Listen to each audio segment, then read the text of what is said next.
우선 손흥민 선수의 몸 상태에 대해서 카라바흐와의 경기에서 왼쪽 허벅지에 대한 통증을 느끼면서 교체가 됐잖아요.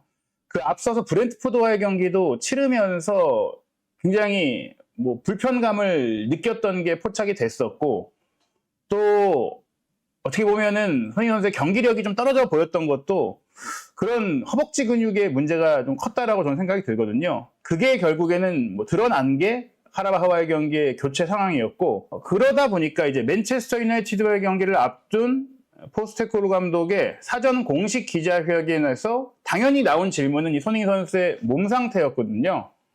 이 손흥민 선수의 몸 상태가 어떤지 기자들이 질문을 했을 때 포스테코글루 감독은 일단 선수단이 전반적으로 경기를 치르고 얼마 안 됐으니까 더 파악할 시간이 필요하다. 그리고 브렌트포드전과 카라바흐전을 연달아 치른 선수들 같은 경우에는 분명히 상당히 피곤한 게 사실이다라고 이야기를 했어요. 지금 그리고 손흥민 선수의 상태는 경기가 끝난 당일에는 손흥민 선수 본인이 조금 피곤할 뿐이다라고 얘기하면서 큰 문제 아닌 것 같다라고 얘기를 했었거든요. 하지만 손흥민 선수가 언제나 어떤 부상에 대해서 그렇게 큰 문제가 아니라고 말해왔던 선수이기 때문에 의료진의 명확한 판단이 나올 필요가 있겠죠. 일단은 포스테코글루 감독은 맨유와의 경기 선수단 상황에 대한 질문에 소니를 제외하고는 모두 괜찮다라고 했습니다. 즉 손흥민 선수가 부상인 것은 맞다라고 확인이 된 거예요. 다만 소니도 나쁘지 않다고 생각을 한다라고 이야기를 했습니다. 즉 not too bad, is too bad니까 그렇게 심각한 부상은 아니다라는 거죠. 예, 많은 분들이 또 이제 슬슬 들어와 주시고 계신데요. 스티븐 핸드링님 안녕하세요. 반갑습니다. 조피디님 저도 사실 지금 이 손흥민 선수 이야기를 드리면서 아스널과 레스터의 경기를 보고 있는데 2대2로 비기는 줄 알았는데 아주 극적인 추가 시간에 골이 나오면서 아스널이 레스터에 득점을 하면서 결국에는 지금 추가 시간이 좀 남긴 했지만 승리를 굳혀가는 그런 상황인 것 같습니다. 이어서 말씀을 드리면 손흥민 선수는 현지 시간으로 금요일에 있었던 훈련은 소화를 하지 않았어요. 그리고 현지 시간으로 일요일에 경기가 열리는데 토요일에 마지막 훈련을 진행을 이제 할 예정이라고 했었고, 그 훈련을 손흥민 선수는 참여하고 싶다라고 했지만 경과를 지켜보고 결정할 것이다. 그리고 손흥민 선수에게 훈련 내지 경기 출전에 기회를 줄 수 있는 아직 하루의 시간이 더 있다. 하루의 판단 시간이 있다라고 이야기한 것은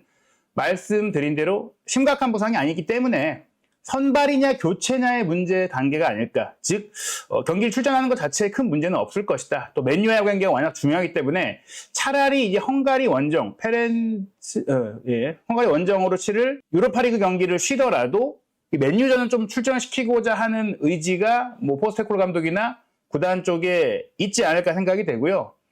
그러한 과정 속에 이제 토트넘의 훈련 사진을 좀 공개하는 한 그 사진 사이트에 토트넘의 훈련 선수들의 모습들이 나왔는데 손흥민 선수가 토트넘의 실내 훈련을 소화하는 모습이 이제 포착이 됐습니다. 이 사진을 봤을 때는 손흥민 선수가 사이클도 자전거도 실내 자전거도 타고 있고 스트레칭도 하고 있고 이런 모습들을 봤을 때는 어떤 피로 누적으로 인한 근육 부상이 왔기 때문에 강도 높은 스프린트라든지 또 근육에 무리가 갈 수 있는 훈련들은 소화하지 않고 있는 것은 맞겠지만 이 정도로 움직일 수 있다는 것은 햄스트링이 파열됐다거나 찢어졌다거나 그런 문제들은 없다라고 보여져요. 그래서 당일의 통증과 당일의 근육 정도를 지켜보고 어느 정도의 출전 시간을 손흥민 선수에게 부여할 것이냐가 결정되는 단계다. 그래서 아마 사실 뛰지 않게 한다고 하더라도 벤치에 있는 것만으로도 텐하그 감독의 전략적인 부분, 압박감을 줄 수 있는 부분들이 있기 때문에 만약에 몸 상태가 정말 안 좋아서 부상의 또 심화를 막기 위해 쉬어야 한다라고 생각을 하더라도 벤치 명단에는 들 가능성이 좀 있다라고 보여지고 그것보다 더 좋은 상황이라면 후반전 출전, 그것보다 더 아주 좋은 상황이라면은 선발 출전이 가능할 텐데 저는 개인적으로는 뛰더라도 후반전 출전을 좀 조커로 나와야 되지 않을까라는 이제 생각이 드는데요.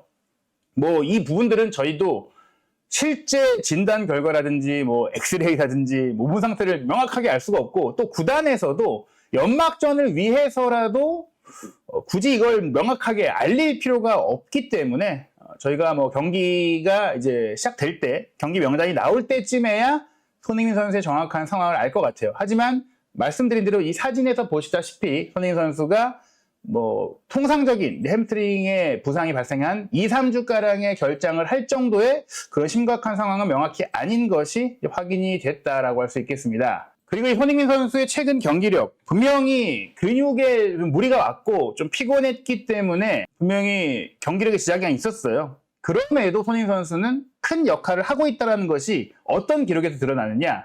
브렌트포드와의 경기에 손흥민 선수가 한 경기 7개의 키패스를 기록을 했었잖아요.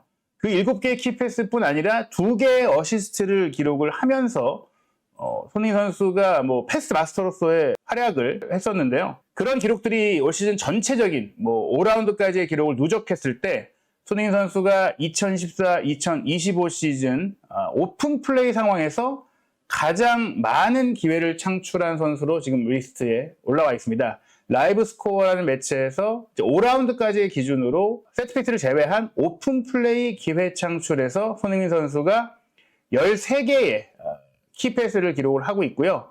맨체스터 시티의 베르나르도 실바가 12개, 그리고 리버풀의 모하메드 살라가 12개니까 뭐 엇비슷하긴 하지만 손흥민 선수가 본인 쪽으로 또 많은 견제가 몰리다 보니 슈팅 타이밍을 잡기 어렵고 슈팅 각을 잡기 어려울 때 본인 쪽으로 수비를 몰아놓고 동료들이 슈팅할 수 있도록 또 그 시야를 확보해서 좋은 패스를 잘 배달해주고 있다. 이를 통해서 충분히 팀의 전술적인 기여를 하고 있다라는 것들이 이제 확인이 되고 있고요. 이 오픈 플레이 상황에서의 기회 창출뿐 아니라 또 다른 기록을 보시면 상대의 박스 안에서 패스가 성공한 횟수도, 즉 상대 수비가 많이 밀집되어 있을 좁은 틈바구니 안에서도 안정적으로 패스를 연결한 선수가 손흥민 선수로 드러나고 있어요. 5라운드까지 이 기록에서도 손흥민 선수가 14개를 연결했고 리버풀의 살라가 13개, 놀랍게도 이제 토트넘의 브레넌 존슨 선수가 12개인데 뭐 토트넘이 그만큼 사실 상대를 좀 가둬놓고 또 상대가 내려선 상태를 공략하는 그런 상황들이 많다 보니까 토트넘의 두 선수가 이렇게 이름을 올리고 있고 맨시티의 그릴리시 11개, 그리고 맨체스터 유나이티드의 아마드 디알로, 최근 뭐 맨유의 새로운 우측 주전 윙어로 맹활약을 하고 있죠. 내일 토트넘도 굉장히 조심해야 될 선수가 바로 이 아마드 선수인데 아마드 선수가 11개를 기록하고 있습니다. 이 기록에서도 손흥민 선수가 제일 앞서고 있다는 것 자체가 손흥민 선수는 어떤 식으로도 팀에 기여를 하기 위한 뭐 그런 능력들을 만들어가고 있고 발전시켜가고 있고 활약을 하고 있기 때문에 이런 손흥민 선수가 맨유와의 경기에 나오지 못한다는 것만으로도 아마 토트넘 입장에서 큰 타격이기 때문에 현재 말씀드린 큰 부상으로 이어질 우려만 없다면 손흥민 선수는 선발 출전 내지 교체 출전의 기회를 잡을 수 있을 것이다라고 생각이 되고요. 또 이 기록은 손흥민 선수가 페널티 에어리어 안으로 침투시킨 패스가 얼마나 성공했는지에 대한 기록인데 이 기록에 있어서도 케빈 더브라이너가 19개고 그 다음 손흥민 선수가 16개, 정말 이 부분까지도 높이 나오고 있으니까 공격 위험 지역 득점이 나올 수 있는 지역에 손흥민 선수가 가장 적극적으로 안정적으로 날카롭게 패스를 연결하면서 토트넘의 공격을 여전히 이끌고 있다. 손흥민 선수가 양발 슈팅을 잘하니까 그 양발 각도를 상대 수비수 2-3명이 다 막는 상황들이 많이 나오다 보니까 그 상황을 활용해서 동료에게 기회를 만들어주는 플레이로 새로운 해법을 찾고 있다라고 볼 수 있는 기록입니다. 그만큼 이제 손흥민 선수의 영향력은 여전히 토트넘에서 높다라고 볼 수 있겠는데요. 그런 과정 속에 아쉬운 건 역시 이 포스테코글루 감독의 전술 운영이죠.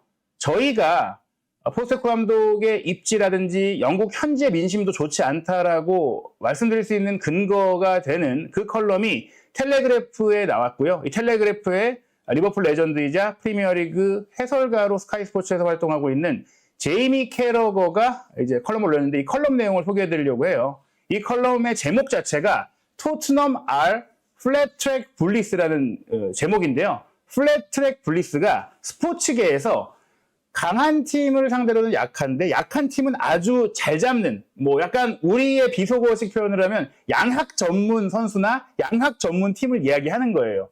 즉 토트넘이 굉장히 공격적이고 적극적으로 달려드는 축구를 하기 때문에 그들보다 약한 팀은 잘 공략하고 멋진 플레이를 보이면서 뭐 결과를 내는데 그들보다 강한 팀을 상대로는 그런 모습을 보이지 못하고 있다라는 표현이거든요.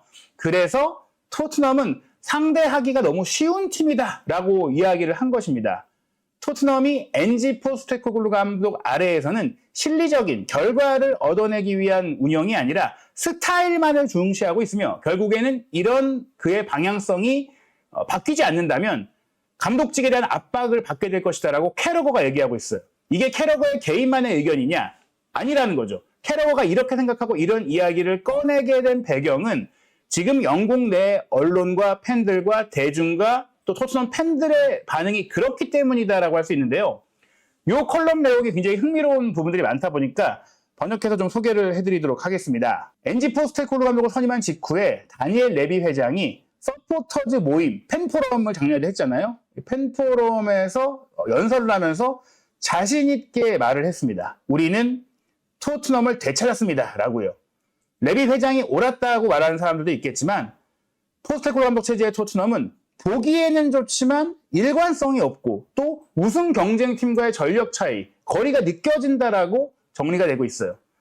결국 성공적인 시즌을 보낼 수 있는 최고의 기회는 우승컵을 들어 올리는 것인데 토트넘은 우승을 못하는 팀으로서 꽤 긴 기간을 보내오다 보니까 이런 좋은 축구를 보여주는 것만으로도 되찾았다라는 말이 나온다는 것 자체가 이게 토트넘이라서 그런 거 아니냐고 조금은 비꼬는 내용인 것이죠. 그러면서 이제 주말에 맨유와의 경기를 앞두고 토트넘은 이런 힘든 어려운 원정 경기를 방문할 때마다 사람들, 제3자들은 재미있는 경기 그리고 홈팀이 이길 거다라고 기대를 한다는 거예요. 보통 이런 원정 가면은 홈팀이 공격적으로 나오니까 토트넘 같은 원정팀이 수비하다가 역습하면 결과를 잘 끌어낼 수가 있거든요. 그런데 포스테코글루 감독의 토트넘은 그런 식으로 경기를 운영하지 않기 때문에 난타전 양상으로 가고 양팀 모두 골이 많이 나오는 경기를 하게 만든다. 그래서 보기에는 즐겁지만 결국에는 결과를 못 가져오는 팀이 된다.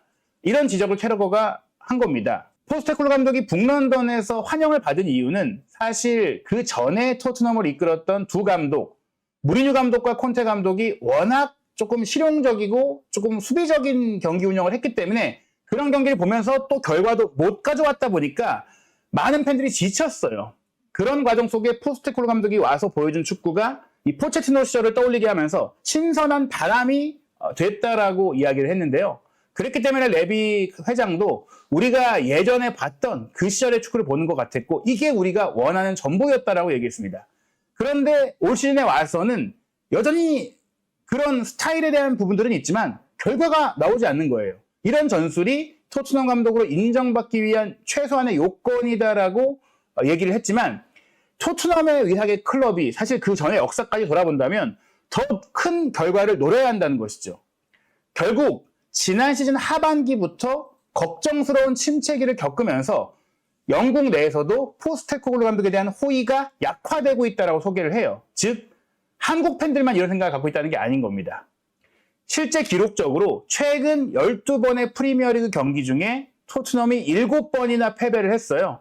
유로파리그 카라바흐전 3대0 승리를 거두긴 했지만 이번 올드 트래포드를 향하는 맨유 원정은 토트넘이 이 경기조차도 이기지 못한다거나 진다면 정말 포스테코글루 감독 체제에서 최근 경기 기록으로 보자면 거의 강등권에 준하는 그런 성적이 되는 거거든요.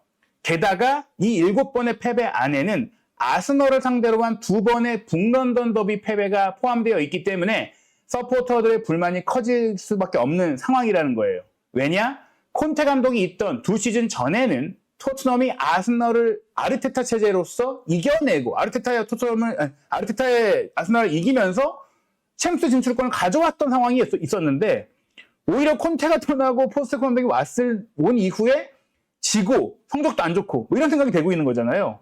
그리고 이런 아스널전뿐만이 아니라 포스테코글루 감독 체제에서 토트넘은 지난 시즌 기준으로 리그 상위 9위 안에 들었던 팀과 치렀던 총 18번의 경기에서 4번밖에 못 이겼어요. 그러니까 토트넘은 하위권 팀만 상대로 잘하고 상위권 팀을 상대로는 아예 결과를 못 내고 있는 앞서 말씀드린 강약약강, 양학 전문팀이라는 꼬리표가 붙게 된 겁니다. 그러다 보니까 포스테코글루 감독의 이런 화끈한 축구에 대한 믿음과 신뢰가 떨어지고 있다는 것이죠. 그리고 그런 상황들 때문에 지금 기자회견의 분위기도 지난 시즌 같은 경우에는 굉장히 포스테코글루 감독이 여유도 부리고 농담도 하고 멋진 말도 많이 하고 회전민장 분위기가 굉장히 좋았어요. 기자들과 관계도 좋았고. 근데 지금은 점점 그런 분위기가 악화되고 공격하는 질문들이 나오면서 굉장히 불편한 시간을 보내고 있다라고 캐러거가 이야기를 하는 것입니다. 포스테코글루 감독이 이제 감독으로 성장을 하면서 본인이 큰 영향을 받은 인물로 페렌치 푸스카스를 얘기했어요. 이 페렌치 푸스카스가 호주 리그팀 감독을 맡을 때 포스테코글루 감독이 레프트백으로 선수 생활을 했거든요. 그 페렌치 푸스카스가 굉장히 공격적인 전술을 운영했다고 합니다. 그러면서 그의 신념이 우리는 매주 5대4로 이길 것이고 나는 그것을 즐길 것이다. 골을 많이 먹으면 더 많이 넣어서 이기겠다. 그게 내 축구의 모토다. 이렇게 해왔고 그거를 이어받은 게 포스테코글루 감독이라는 거예요. 그런 축구가 성공한다면 당연히 팬들이 너무나 좋아하는 축구가 되겠지만 특히 첫 부임 10경기에서 8승을 거둘 때까지만 하더라도 이거도 되겠구나라는 기대를 줬지만 결국 최근 26번의 프리미어리그 경기에서 클린시트, 무실점이 3번밖에 없었던 경기를 한 점은 전술적인 부족함을 드러내는 것밖에 안 되거든요. 특히 세트피스에서 실점이 나오는 건 어떤 팀이든지 때때로 집중력이 떨어질 수가 있기 때문에 또 운이 따르지 않을 수 있기 때문에 문제가 될 수 있어요. 분명히 발생할 수 있는 부분이에요. 하지만 아스널을 상대로 연달아서 같은 방식으로 코너킥 실점을 했다는 것은 이제는 더 이상 용납할 수 없는, 왜 이거를 수정하지 않느냐, 준비하지 않느냐는 지적이 나올 수밖에 없는 것이고, 또 토트넘의 센터백 조합이 세계에서 가장 빠른 수비수인 반더벤, 그리고 아르헨티나에서 월드컵 우승을 했던 로메로, 즉 이 두 명을 갖고 있다라면 프리미어리그 최고의 센터백 조합을 구축할 수 있는 상황인데 이들이 너무나 수비적으로 노출되고 있다. 즉 전술적으로 이 선수들을 데리고 조금 더 균형 잡힌 경기를 만들어가는 게 당연한 거 아니냐는 지적들이 나오고 있는 겁니다. 게다가 포스테코글루 감독이 부임하고 나서 토트넘이 이적 시장에 투자한 돈이 3억 7,900만 파운드예요. 6,651억. 6, 7천억을 써놓고 우리가 아직 준비되지 않은 팀이다, 만들어가는 팀이다, 이렇게 말할 수가 없어요. 지원을 또 많이 해줬다는 얘기예요.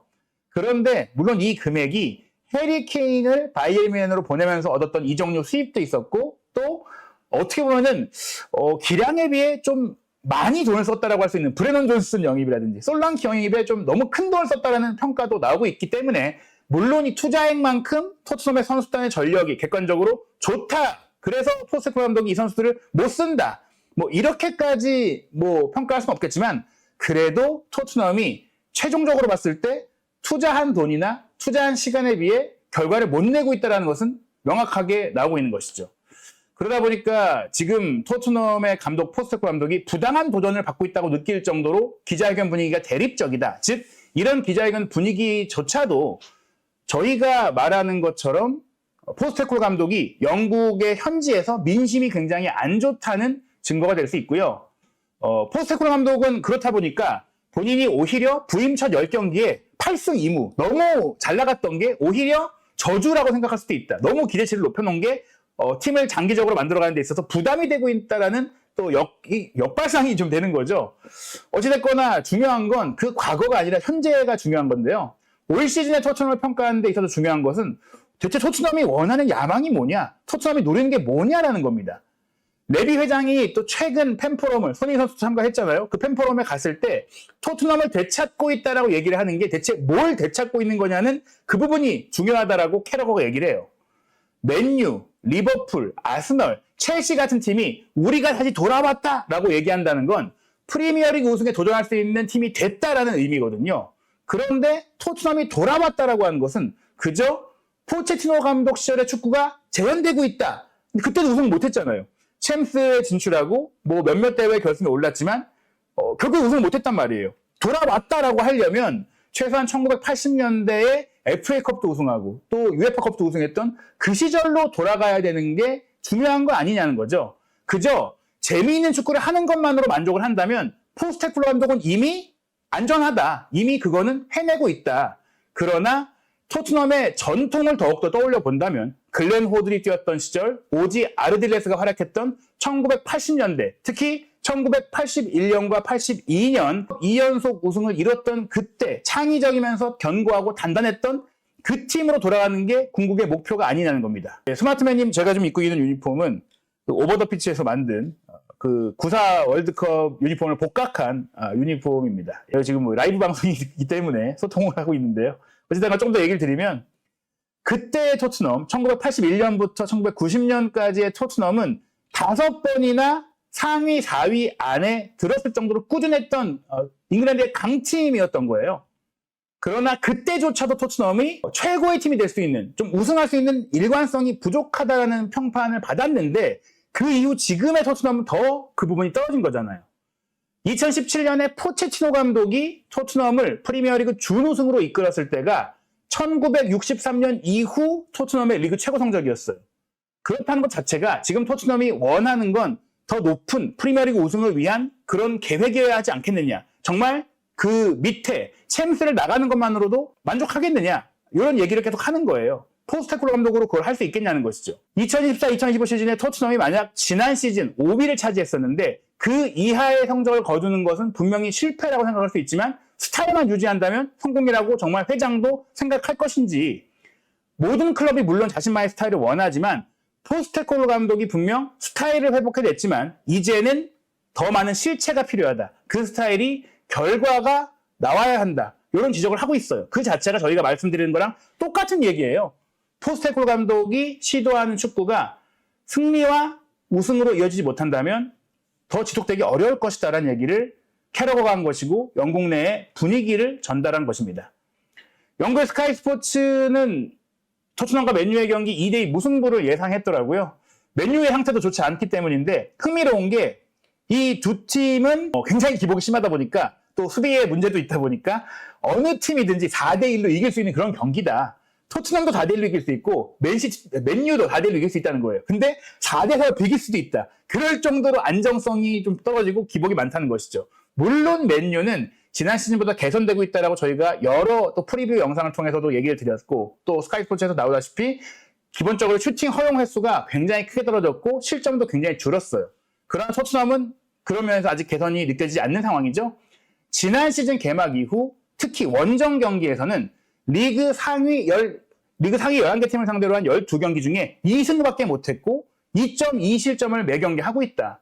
두세 골을 먹으면서 거의 10경기를 못 이겼다라는 거예요.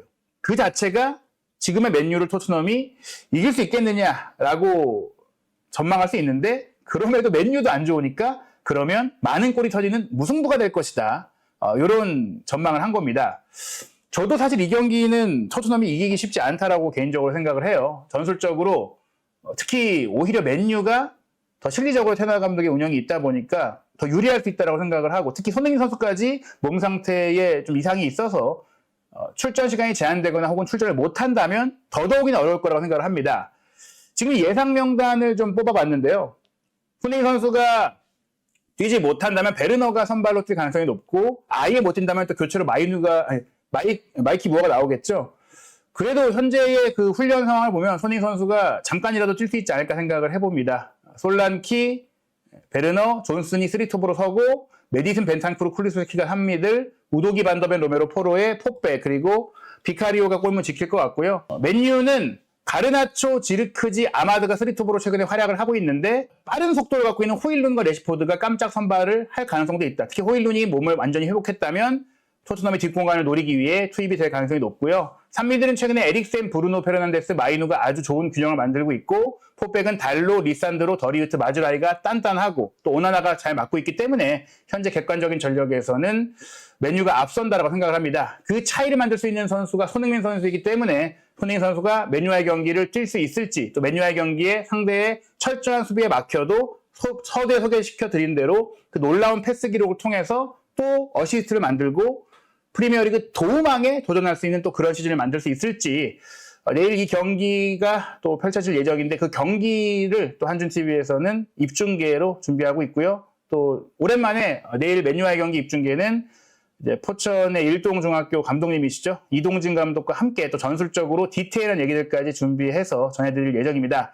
한준TV 구독해 주시고 또 좋아요, 알림 설정 해주셔서 또 이런 영상이 올라오는 알림, 갑자기 불시에 또 알림을 올릴 수가 있거든요. 실시간 방송을 계속해서 확인해 주시기 바랍니다.